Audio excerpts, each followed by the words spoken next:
মাংস ধুয়ে নিলাম ভালো করে। তারপরে আমরা আদা বাটা রসুন বাটা পরিমাণ মতো দিয়ে দিব।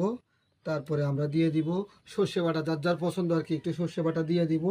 তারপরে আমরা দিয়ে দিব একটু গরম মশলা, একটা তেজপাতা, পরিমাণ মতন পেঁয়াজ, এরপর 3টা আপনার পরিমাণ মতো আর কি আপনারা দিয়ে দিবেন কাঁচা লঙ্কা, পরিমাণ মতো তেল দিয়ে দিবে 1 কাপ অনুযায়ী। কি তেল? এগুলো সয়াবিন তেল আচ্ছা, দিয়ে দিলাম একটু।